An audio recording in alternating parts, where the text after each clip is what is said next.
Hi everyone, we're looking at this Uplighter which has been formed by translating a parabola in a horizontal position. So this was the first time the question ever came up where the parabola was horizontal that we were translating. So read carefully and make sure you're clear with what is being asked of you. So it says that we're translating our parabola ABC. So this is my parabola ABC. There. It's being translated in a horizontal position. So that means that parabola is horizontal and I'm looking at 90 degrees to it. So there it is in plan as a true shape. So that must be the edge view of it because that's B. And that is the elevation of the edge view of it as well. It is going to be translated along the parabola BD. So I have my parabola BD here. I have a little colour that works. So that's my other parabola, B to D, and D is the vertex. So just be very careful. D is my vertex there. Draw the given plan of the Uplighter, project the given end view from the plan and project the front elevation.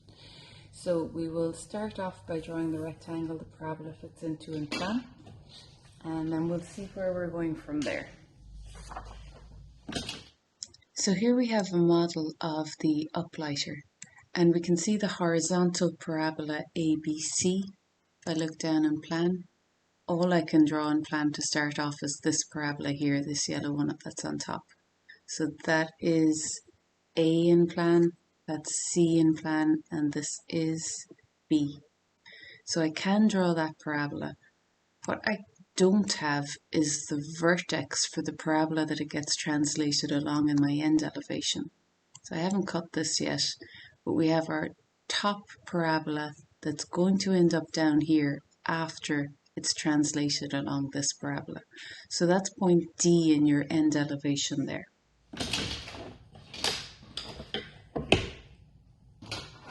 So my scale is 1:2, so I'm going to be dividing all of my measurements in 2. So 300 length means 150 length. I'm going to mark off my 150 and halfway, which is my 75.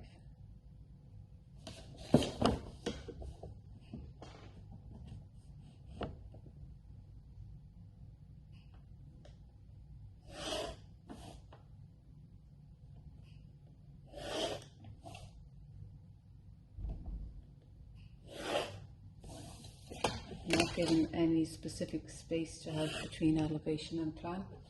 And my overall length is my overall width, is 180, which is actually going to be 90.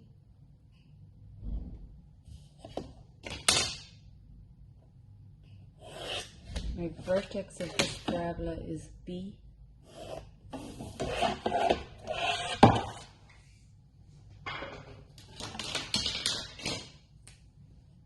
So that is A,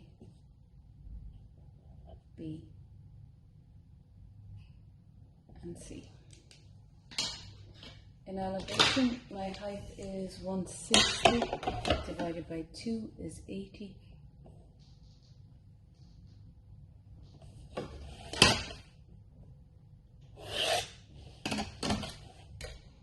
And I will just take the top of my parabola over to my end view as well.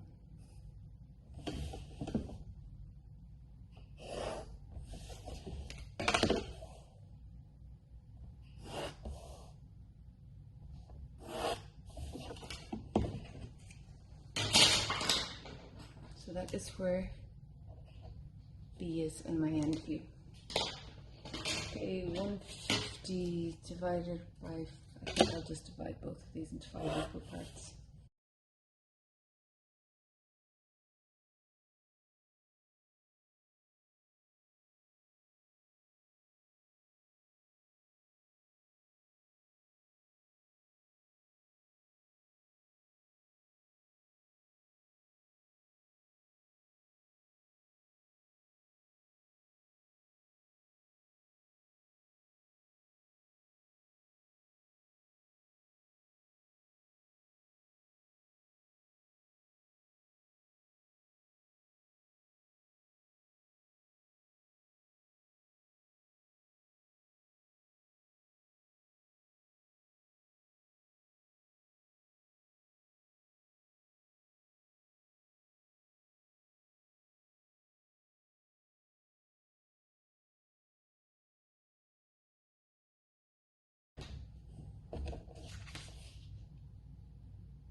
Okay, so the next part of this is that parabola that I have just drawn is up here, and it's going to be translated along a parabola BD, but I don't know where point D is.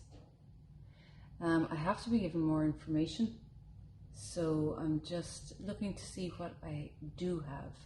I don't have D in plan either, but I do have the overall width of the parabola once it reaches the ground. So D is actually just the new position of B. If B is going to be translated, this is my horizontal parabola, and if it's going to be translated like so, B is going to eventually end up at D. So this section of the parabola, that's only a smaller section of my yellow one, and I do know the width it will be once it reaches the ground. So that width is 90 at either side of B in plan. Okay, so I wasn't given where it is, but I was given something else. I wasn't given my point D, I wasn't given where this point is, but I was given my width from here to here. So that's V1, V2 in elevation. And you can see in your plan where it says 90 at either side of B. Vertical lines up from the 90 at either side of B give you these 2 points. Now if you have the width of the parabola, you have the length of the parabola where it hits the ground, but you don't have the width of the parabola. The width, just go back to my end view, the width from here to here would give you point D. So if we look back in plan, how can we use this length from here to here to figure out my width from there to there? And the answer is the parabola where it hits the ground is the exact same as the parabola that was on top. I mirrored my parabola, which is why you're seeing it as two different surfaces. It's the exact same parabola, it's just translated down. So you want to find what part of the original parabola is the same width as the section that's on the ground. So the section of the original parabola that is the length from here to here is found by just taking that length down until it hits the curve. So it's this line as far as there of your top parabola that ends up from here to here on the ground. Therefore, take your length in and you have your width. There to there is the width of the parabola that's on the ground. So you're taking the width from here to here and you're marking it off from here to here in plan. Okay, just going to get it down. So that's just that top part of my parabola that I'm left with on the ground. And to find the rest of your points, you're just going to take different sections. So in my end view, I'm going to take different sections and find out from plan what the width of my parabola is in each of those sections. So I'm just drawing my parabola in different positions as it's sliding from the top to the bottom, being translated along that parabola on the edge. So 90 at either side gives me 45 at either side. I'm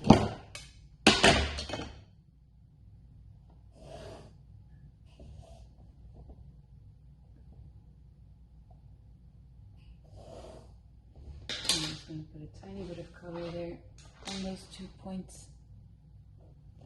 This is the width of my parabola when it hits the ground, the length of my parabola as it hits the ground. So now I need to know where is B going to be at that stage. Now, what my question is, how much of the big parabola is left when its overall width is reduced to, its overall length is reduced to that? And if I take those lines down until they cut the larger parabola, I'm just going to take a light line across here, then it's this section of the parabola that's left up there. So this is the only part of my parabola ABC that is that width. Length, I keep saying width, sorry, but it's the same length as I've got up there, down here, so that's all I've left with. So that means that my distance from B to there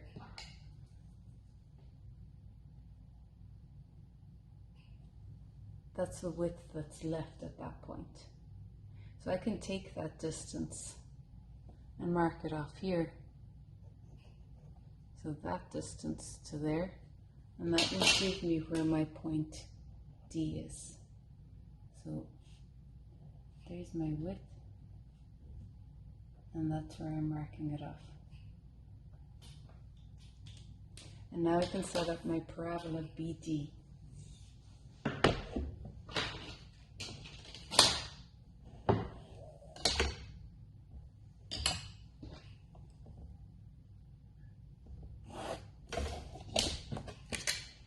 Vertex of D, just don't forget that.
I'm taking these the whole way across just in case I need, oops, that wasn't right, in case I need sections for my elevation. My points.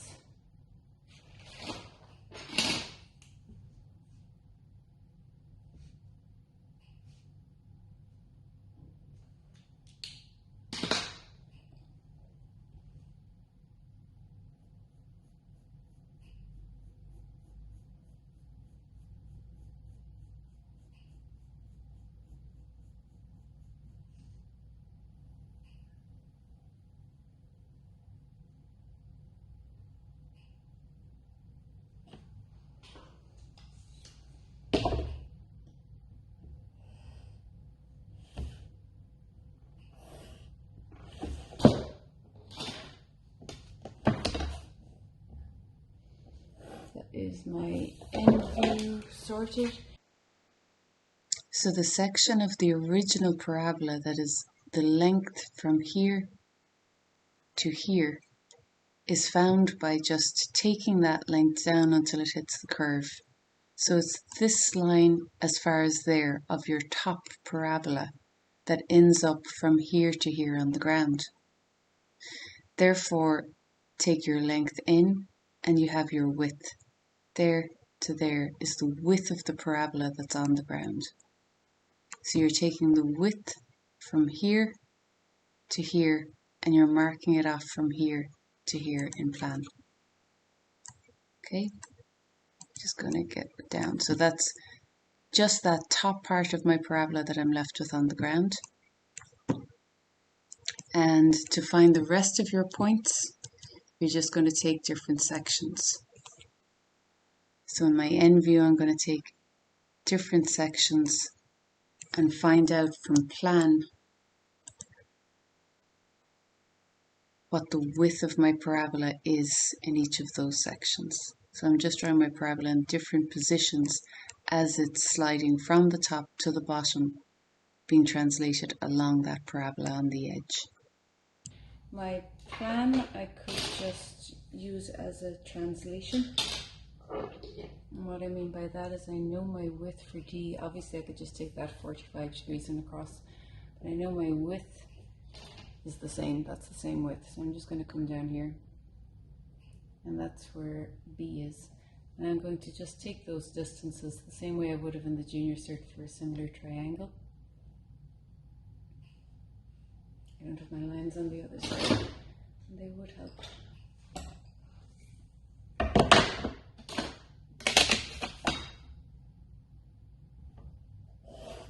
I'm just projecting the points on my curve. And redrawing this section of the parabola in here. Turning my compass the right way around would help. Pro tip.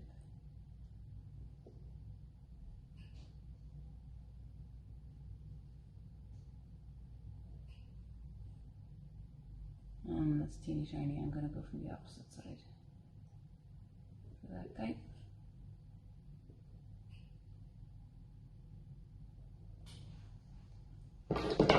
And freehand curve.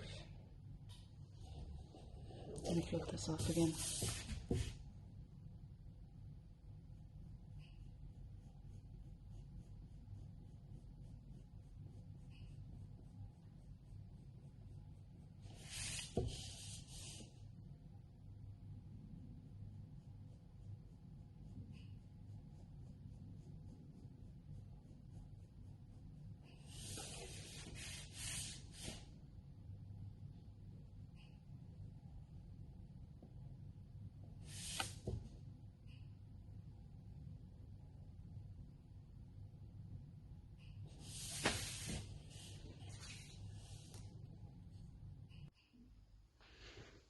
Now, to construct our elevation, we can see this is an open object. That's why I can see this curve at the bottom.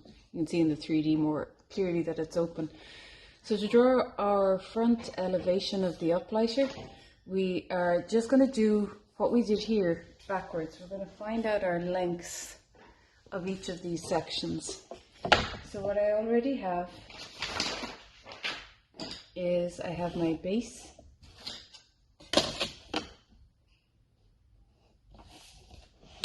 Is going as far as here, and I have the top going as far as there. So I need a couple of sections in the middle. There is a second way of constructing this, but we haven't done much on hyperbolas yet. So that curve on the outside is actually a hyperbola. You would have the option of drawing it that way later on, after we've conic sections done. So I'm going to take my overall width. So B is now here. And if B is here, then this is the length of my parabola. I'm going to find my width for that section. I just use a little bit of color in this. This is my length for that width. So from the yellow line up, that amount of the parabola has actually been cut off. So I'm going to project my overall length here. I know where all my pencils have gone. Up to my yellow line brought across. So that's a point on the curve. And this is a point on the curve. Okay, we're just going to repeat that process with a few other lines. So I'll take another one here. So for that width,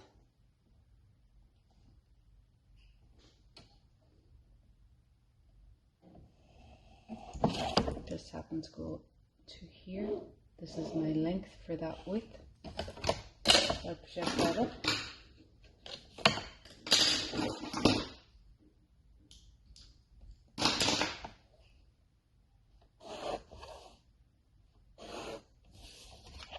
And these are 2 points on the curve in elevation.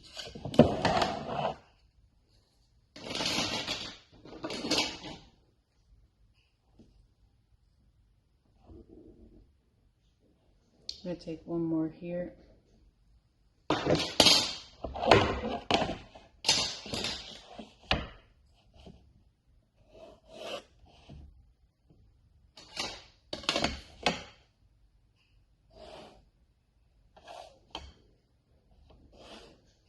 Two more points on the curve.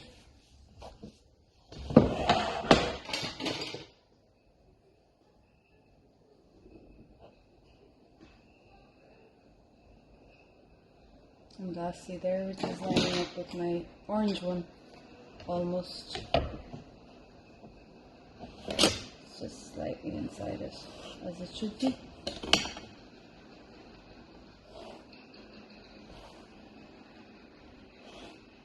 And we'll put freehand curves through that.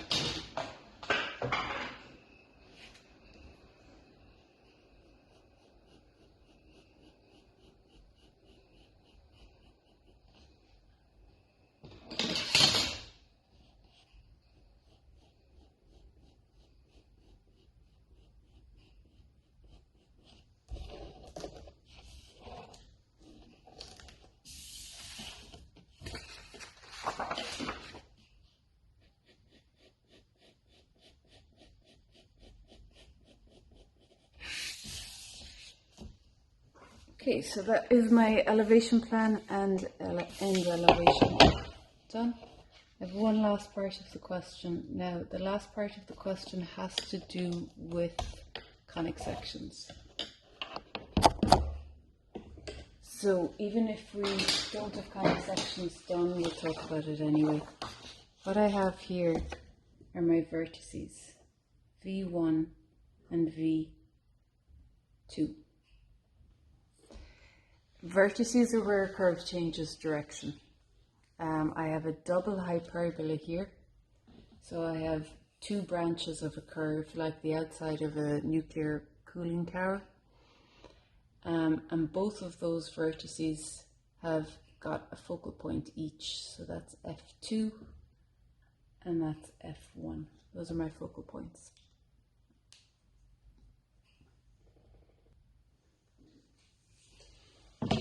To get our directrices, to get our asymptotes, we'll draw a vertical line through our vertex on both sides. Now these are light lines, maybe not too light that you can't see them. That line, that line. You're going to get your compass and put the point of your compass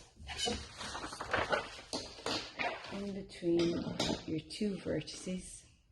You're going to open your compass to one of your focal points and you're going to swing that distance up until it hits the vertical line above your vertex. Okay. If you were to swing it in the other direction, if you were to swing it from here to this focal point and bring that up until it hits the line, it should hit it at the same height. So I'm just going to project it horizontally across rather than do that. And then you join where it hits the line to the center here.